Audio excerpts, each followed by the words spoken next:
Numerical किए थे, 3 numerical बेटा मैंने कराए हैं, 3 आपको मैंने होमवर्क दे दिए थे। 7वां न्यूमेरिकल है जी, हम उस न्यूमेरिकल को सॉल्व करते हैं। पहले चैप्टर का 7वां न्यूमेरिकल है जी, वो कुछ यूं है जी, a sound signal of 128 vibration per second has a wavelength of 2.7 metre, calculate the speed with wavelength travel. आपके पास एक साउंड है, साउंड सिग्नल है, और उसकी जो वाइब्रेशन है वो कितनी है मेरा बेटा, 128 वाइब्रेशन पर सेकंड। ये क्या है, इसकी वाइब्रेशन पर सेकंड क्या है, फ्रीक्वेंसी है। ठीक है, एक साउंड सिग्नल है, उसकी फ्रीक्वेंसी हमें गिवन है। फ्रीक्वेंसी कितनी है मेरा बेटा, ये प्रॉब्लम नंबर 7 इसका सोल्यूशन है। ठीक है, फ्रीक्वेंसी है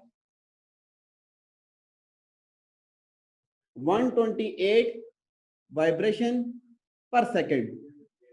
इसका मतलब क्या होता है, 128 हर्ट्ज। ठीक है, फ्रीक्वेंसी आपको पता है। अब क्या मेरा बेटा, और क्या चीज दी है आपने बेटा, उसको वेवलेंथ दी हुई है जी। वेवलेंथ, वेवलेंथ दी है, इसको वेवलेंथ को लैम्डा से डिनोट करते हैं। वेवलेंथ जो है मेरा बेटा वो 2.7 मीटर है, 2.7 मीटर है। ठीक है, एक साउंड वेव है,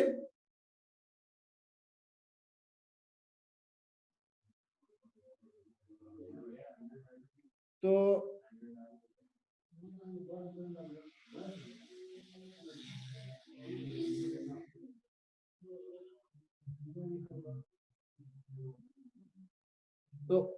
आपको उसकी फ्रीक्वेंसी के मैंने बेटा, ये साउंड वेव है, लॉन्गिट्यूडनल होती है साउंड वेव। अच्छा याद रखिएगा, फ्रीक्वेंसी उसकी कितनी बेटा, 128 हर्ट्ज।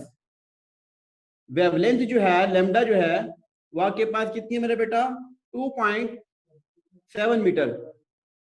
इसकी वेवलेंथ यहां से लेकर यहां तक कितनी है मेरे बेटा, 2.7 मीटर जो है वेवलेंथ है। ठीक है, वेवलेंथ इतनी है जी। क्या फाइंड करना आपने मेरे बेटा, स्पीड फाइंड करनी है। इसकी क्या फाइंड करनी है, स्पीड, स्पीड ऑफ साउंड। ठीक है जी, सिग्नल आपने क्या करनी है मेरे बेटा, फाइंड करनी है जी।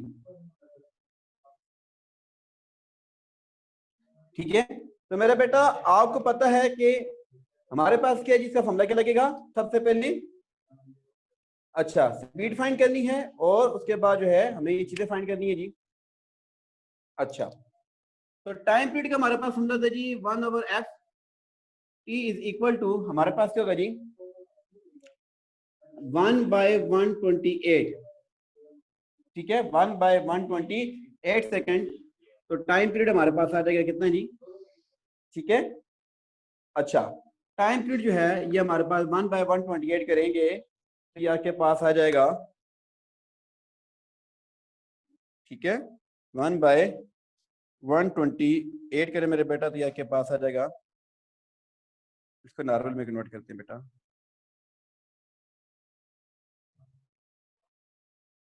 0.781।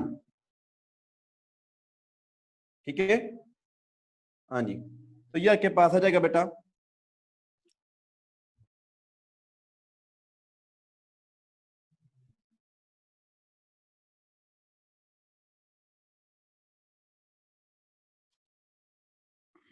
ये आता है बेटा, मैंने नॉर्मल में कन्वर्ट कर दिया, थोड़ा सा सेंटीमीटर से मेरा कैलकुलेटर हुआ था, इसको कन्वर्ट करते हैं बेटा।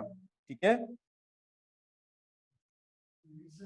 0.0781।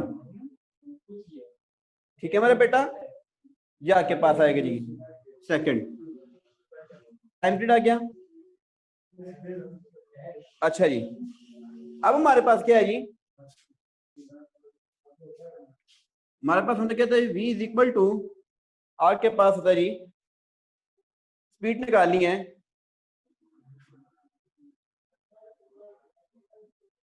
एफ लेमडा भी होता है। ठीक है जी, एफ ओ लेमडा भी होता है। तो आप वो से तरीका से कर सकते हैं, v is equal to F lambda.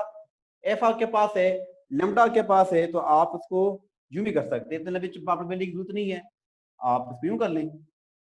ठीक है, आसान बात मैं आपको बताऊं, आप उसी भी ज्यादा आसान करके देता हूं। एक और फॉर्मूले से करते हैं हम लोग। देखिए हमारे पास सीधा सीधा फॉर्मूला जी, v इज इक्वल टू क्या आता है, एक्स एफ लेमडा। इसमें भी तो कर सकते हैं ना, एफ हमारे पास है, लेमडा भी हमारे पास है, तो एफ हमारे पास कितनी है जी 128, ठीक है। लेमडा हमारे पास कितना है जी 2.7, मल्टीप्लाई करें आपका आंसर आ जाएगा, ठीक है। उसको मीटर पर सेकंड में लिखेंगे स्पीड इसकी, ठीक है। ये कर लिया आप, कितना आ जाएगा जी 2.7 मल्टीप्लाई बाय कितना आपके पास 128, ठीक है। या के पास आएगा जी 345.6 मीटर पर सेकंड, ठीक है। खत्म। आप यूं फॉर्मूला लगा ले, इतना करो। जिस समय पहले करा रहा था उसमें भी होता है, थोड़ा सा लंबा हो जाएगा, लेकिन ये फॉर्मूला भी तुम्हारे पास है ना, इससे कर लेते हैं। बेटा एक क्वेश्चन को सॉल्व करने के तरीका बहुत सारे हो सकते हैं, तो जो आपको आसान लगे आप उससे कीजिएगा, ठीक है। अच्छा ये प्रॉब्लम आपको हो गया। नेक्स्ट प्रॉब्लम बेटा आपको कहता है जी प्रॉब्लम नंबर 8, वो ये कहता है human heart on the average, ठीक है, is focused to beat 75 times in 1 minute, calculate the frequency. आपके पास जो ह्यूमन हार्ट है वो ये करता है, ह्यूमन हार्ट कि एक सेकंड में एवरेज जो है वो 75 टाइम्स क्या करता है, वो बीट करता है। एक मिनट में 75 टाइम्स क्या करता है मेरा बेटा, बीट करता है। तो ह्यूमन हार्ट की क्या निकालो बेटा, फ्रीक्वेंसी निकालो। एक इंसानी दिल क्या करता है बेटा, एवरेज की बात हो रही है, 75 टाइम्स क्या करता है मेरा बेटा, बीट करता है एक मिनट में। तो आप इसकी क्या फाइंड करो मेरे बेटा, फ्रीक्वेंसी। ह्यूमन हार्ट की क्या फाइंड करो, फ्रीक्वेंसी फाइंड करो, ठीक है जी। अच्छा आपके पास क्या है जी सॉल्यूशन, ये गिवन डेटा था। अच्छा याद रखिएगा, स्टेप आपको मैंने बता दी कैसे सॉल्व करते होते हैं, गिवन डेटा है ये, मैं बार बार ये नहीं लिखूंगा, आपको पता होना चाहिए क्या करना है। गिवन डेटा,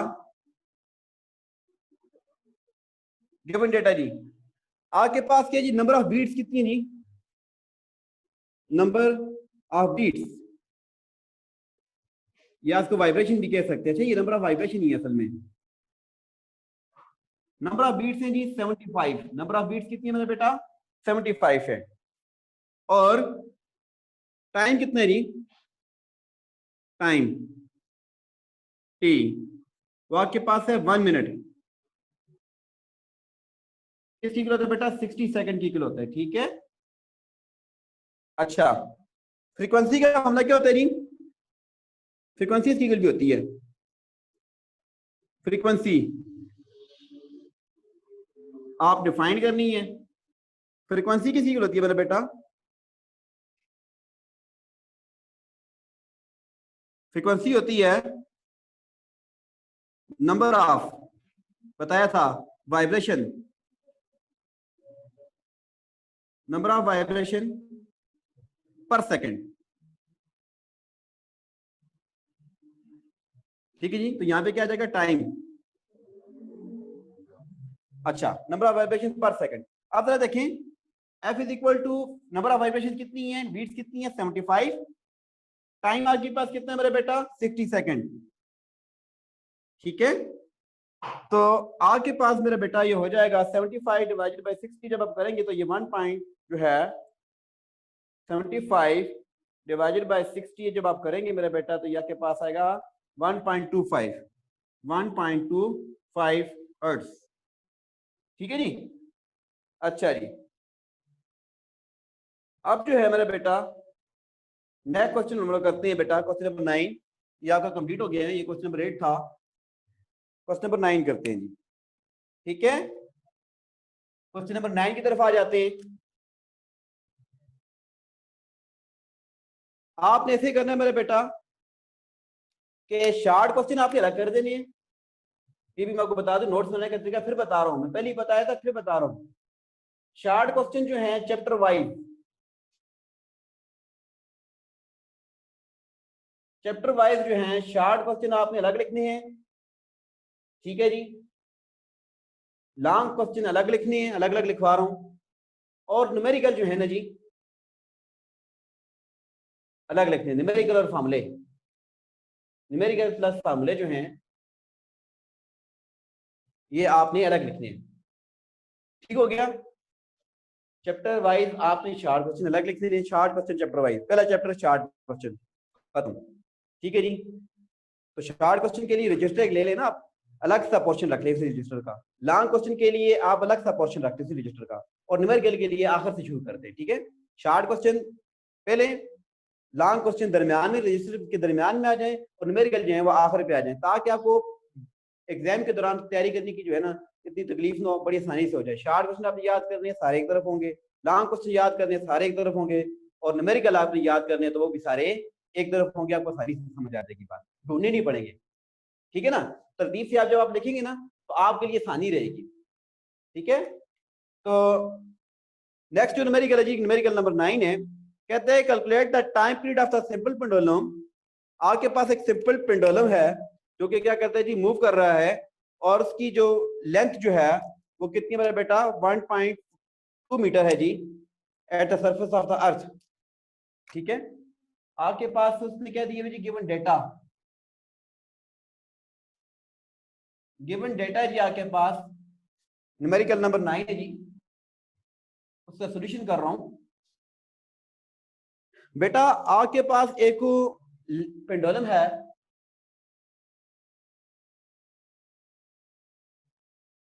ठीक है, और उस पेंडुलम की जो लेंथ है वो है 1.2 मीटर। ठीक है जी, कहां से, सरफेस ऑफ द अर्थ से 1.2 मीटर है जी।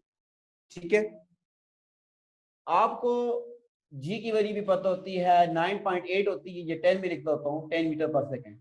ठीक है, ये वाली वैल्यू भी पता आपको। ठीक है जी, तो क्या कहते हैं जी, आपने क्या फाइंड करना है इसका, लेंथ आपको पता है, टाइम पीरियड आपने क्या करना है इसका फाइंड करना है कि ये से वाइब्रेट कर रहा है, इसका टाइम पीरियड क्या है जी, आप बताएं जी। ठीक है, तो आप गिवन डेटा में लिखें, सबसे पहले आपके पास क्या है जी, length of the pendulum, length of string लिखें, ये पेंडुलम लिखें,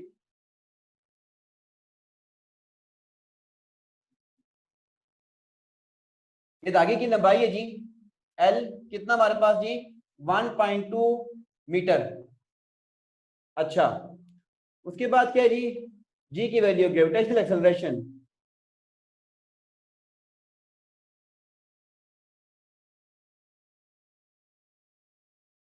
वो कितना है जी, 10 मीटर पर सेकंड स्क्वायर। 9.8 भी लिख सकते हैं, 10 भी लिख सकते हैं, ज्यादातर 10 ही लिखते हैं, 9.8 आप बड़ी क्लास में जाके लिखेंगे। ठीक है, अच्छा जी, अब क्या है जी, आपने क्या फाइंड करना है, टाइम पीरियड आपने फाइंड करना है। ठीक है,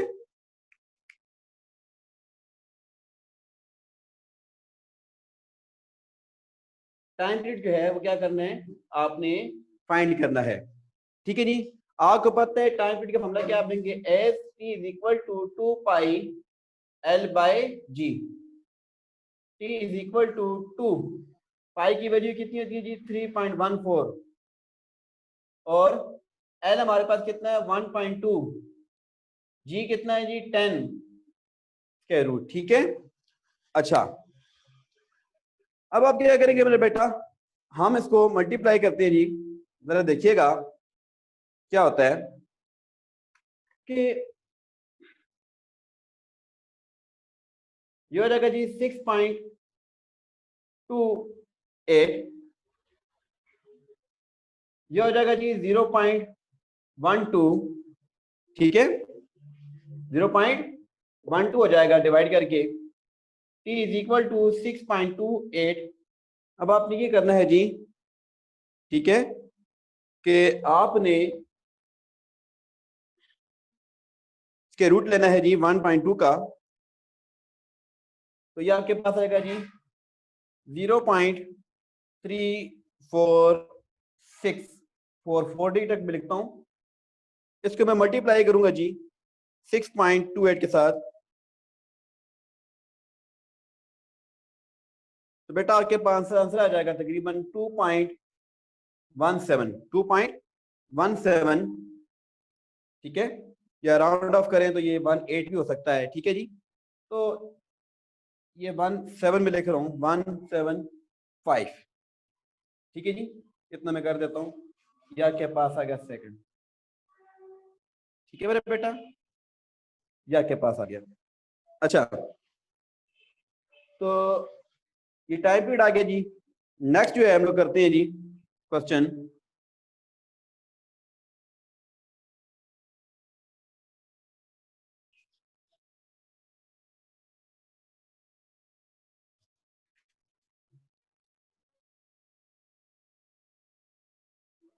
आखिरी न्यूमेरिकल है जी।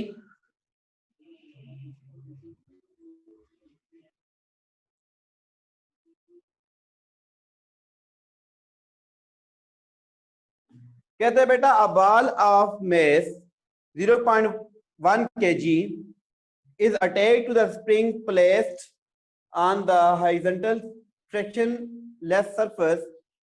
आपके पास एक बॉल है जिसका मेस है जी 0.1 kg, वो अटैच है एक स्प्रिंग के साथ। एक बॉल है, ये हॉरिजॉन्टल सरफेस है, एक के साथ एक बॉल बंधा हुआ है जी। इस स्प्रिंग के साथ क्या है जी, को ये स्प्रिंग है, इसके साथ क्या बंधा बेटा, को ये बॉल बंधा हुआ है। और बॉल का जो मैस है जी, मैस कितना है जी, बॉल का जो मैस है वो है आपके पास 0.1 kg। इस बॉल का जो मैस है वो है 0.1 kg। ठीक है जी। और सरफेस कौन सी है मेरे बेटा, ये जो सरफेस है ये फ्रैक्शन लेस है। सरफेस पे जो मूव कर रही है क्या है, फ्रैक्शन लेस सरफेस है। ठीक है, फ्रैक्शन नहीं है। अब इसमें बेटा एक और बात भी दी है बेटा कि आ के पास जो स्प्रिंग कांस्टेंट है के की वैल्यू वो दी है बेटा, स्प्रिंग कांस्टेंट की वैल्यू दी है के की, वो है 6 newton per metre. 6 newton per metre, ये स्प्रिंग की वैल्यू दे दी कि स्प्रिंग की नेचर ये है, spring constant 6 newton per metre है। कहते हैं जी find the time period of the ball. आपने क्या फाइंड करना है, इसका टाइम पीरियड फाइंड करना है, ये वाइब्रेट कर रहे हैं। ठीक है, इसको लिखते हैं डेटे में। गिवन डेटा क्या है जी आपके पास, गिवन डेटा ये है कि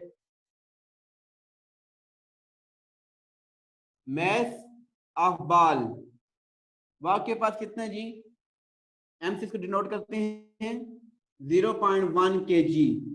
ठीक है, स्प्रिंग कांस्टेंट,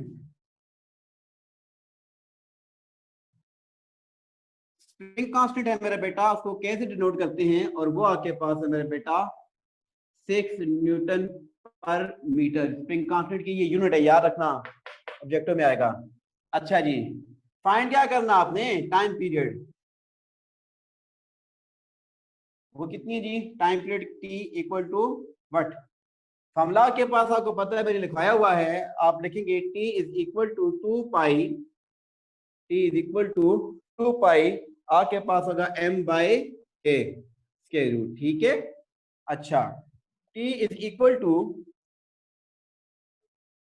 2 पाई की वैल्यू यहाँ पे आप डाल दें 3.14 या 22/7, जैसे आपकी मर्जी डाल दें, इसमें कोई इतराज नहीं, ये कैलकुलेशन है सारी। आपने यहां तक भी किया ना बेटा, एक नंबर आपको यहां से मिल जाएगा, एक नंबर आपको इधर से मिल गया, 2 नंबर हो गए। ठीक है, और 2 नंबर जो है ये कैलकुलेशन के होते हैं। ठीक है, 4 नंबर का न्यूमेरिकल आता है, बाद अगर वो 5 का ऊपर नीचे करके शफल कर देते हैं, कुछ पेपर में 5 नंबर का भी आया हुआ न्यूमेरिकल, वैसे 3 नंबर का होता है। ठीक है, एक नंबर इसका होता है, एक नंबर न्यूमेरिकल का होता है। ठीक है, ये इसका, और 2 नंबर बाद का जो है वो दे देते हैं किसके, कैलकुलेशन के, यूनिट के। ठीक है, तो यहां तक आपका एक नंबर हो गया, कुछ भी ना तो आप यही देख लिख लेंगे तब भी आपको एक नंबर मिल जाएगा। तो पहले डेटा जो है ना लिखना सीखिए कि कैसे करते हैं। एम की वैल्यू कितनी है जी हमारे पास 0.1, के की वैल्यू कितनी है जी 6 है जी, T is equal to 8 two 6.28 हो जाएगा जी मल्टीप्लाई करके। अच्छा जी, इसके डिवाइड करते हैं जी, या के पास आ जाएगा मेरा बेटा 0.1 डिवाइडेड बाय 6, तो बेटा या के पास आएगा 0.16, 0. आपके पास है 0.166, ये जा रहा है मेरा बेटा, तो मैं 6.7 कर देता हूँ उसको। ठीक है, राउंड ऑफ करके, तो t इज इक्वल टू 6.28 अब आप इसका जो स्क्वायर रूट लेंगे ना मेरे बेटा, या के पास होगा जी बेटा 1.29 1.29 जो है ये जीरो जो है 0 पॉइंट इसका आएगा 0.129 इस तरह कर लें, ठीक है। कुल मिला के आता है 0.129 आता है मेरे बेटा। अब आप क्या करेंगे, इसको मल्टीप्लाई करें बेटा। जब आप इसको मल्टीप्लाई करेंगे ना किसके साथ, मल्टीप्लाई बाय, ठीक है, 6.28 तकरीबन, तो यह के पास आएगा 0 पॉइंट के पास 8 0.811 राउंड ऑफ करके कुल मिला के आ जाएगा, ठीक है। सेकंड,